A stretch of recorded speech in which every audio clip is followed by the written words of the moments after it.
6 p.m. Pakistan Standard Time. Assalamu alaikum. This is Radio Pakistan. The news read by Zahra Sikandar.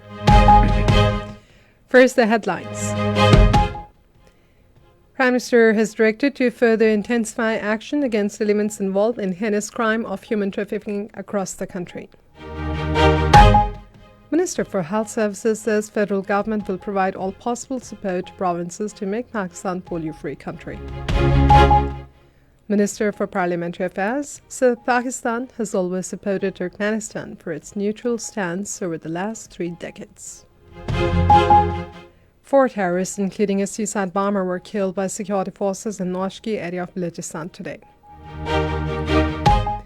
In Indian illegally occupied Jammu and Kashmir, traders, civil society and political observers have brushed aside India's hollow claims of economic growth. The United Nations Secretary General has expressed his resolve to make all efforts to prevent aid cuts for Rohingya refugees in Bangladesh. And now the news in detail. Prime Minister Mohammad Shehbaz Sharif has appreciated the officials of Federal Investigation Agency and Intelligence Bureau for nabbing the notorious leader of Jaja gang involved in human trafficking. Talking to the officials in Islamabad today, he directed for further intensifying operations against human traffickers. Prime Minister said people involved in the heinous crime of human trafficking not just caused a loss of precious human lives, but also damaged the country's global repute. He awarded cash prize worth 1 million rupees each to the officials who were part of the operation against the gang. The Jaja gang leader, Usman Jaja, is one of the main characters responsible for deaths of Pakistanis in the Greece boat accident last year. During the meeting, Prime Minister was briefed about the ongoing operations by FIA and IB to prevent human trafficking. Minister for Parliamentary Affairs Dr. Tariq Fazil Chaudhry says Pakistan has always supported Turkmenistan for its neutral and fair stance over the last 3 decades. He was addressing the International Conference on the Role of Neutrality of Strengthening International Peace, organized by Embassy of Turkmenistan. Dr. Tariq Fazil Chaudhry also mentioned that 2025 has been declared the International Year of Peace and Trust, which was an initiative led by Turkmenistan and adopted unanimously at the United Nations General Assembly with the co-sponsorship of 86 nations, including Pakistan. Minister for Health Services Mustafa Akmal has called for a more integrated strategy to make Pakistan polio-free country. This we stated during a visit to Emergency Operations Center of Polio in Karachi today. The minister said complete eradication of polio virus is a national priority and federal government will provide all possible support to provinces. He also appreciated health workers and district administration in the national polio eradication campaign.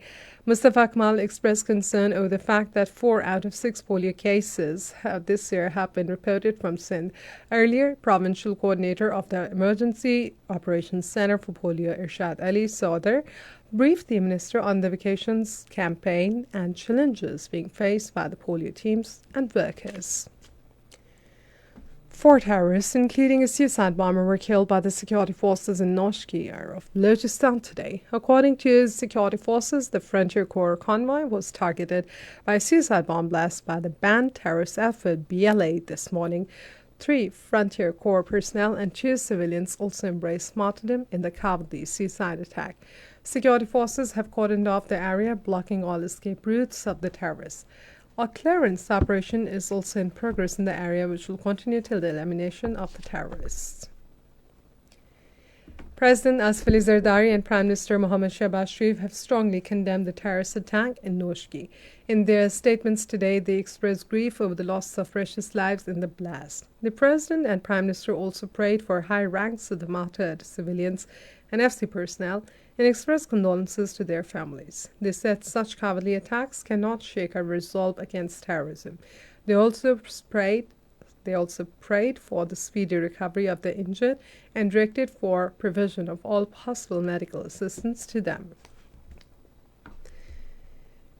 Meanwhile, President Asif Ali Zardari and Prime Minister Shehbaz Sharif have also condemned the firing on the convoy of members in the Assembly Jam Mehtab Dhar. In their separate statements today, they expressed sorrow over the tragic death of a security guard in the incident. The President emphasized the urgent need for a thorough investigation to identify and hold those responsible and accountable. Asif Ali Zardari and Shehbaz Sharif also prayed for the swift recovery of those injured in the incident. This is Radio Pakistan. National Assembly will meet at the Parliament House in Islamabad at 2 p.m. tomorrow. The House will discuss matters of national interest and international importance. 15 days are left for illegal foreigners and card holders to leave Pakistan. A deadline of 31st of this month has been given by the government to these individuals to leave the country. The government has assured that no one will be mistreated during the process, and arrangements have been made for food and health facilities for those returning. In Indian illegally occupied Jammu and Kashmir, traders, civil society activists and political observers have brushed aside India's hollow claims of economic growth as mere propaganda aimed at hoodwinking international community. According to Kashmir Media Service, the aim of peddling false narratives of progress while depriving Kashmiris of their fundamental rights is to justify India's illegal occupation, they argued. However, local business owners and activists insist that these claims are far from reality. A trader from Srinagar told a media outlet that the ground situation tells a different story. Shops are shutting down, businesses are struggling, and unemployment is at all-time high. Meanwhile, Indian troops launched multiple cordon and search operations in Kathua district. The troops cordoned off upper reaches and remote areas of the district.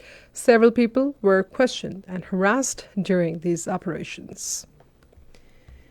The United Nations Secretary-General Antonio Guterres has expressed his resolve to make all-out efforts to prevent aid cuts for Rohingya refugees to ensure critical relief.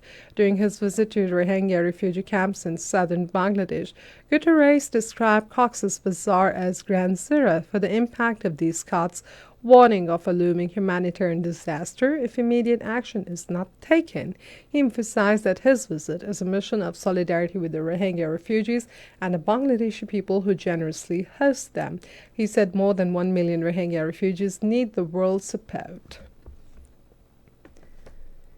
Israeli forces in their unabated strikes have martyred 12 Palestinians, including 8 relief workers and a child in North Beit Lahia area of Gaza. More than 48,500 Palestinians have been martyred in Israeli aggression in Gaza since October 7, 2023.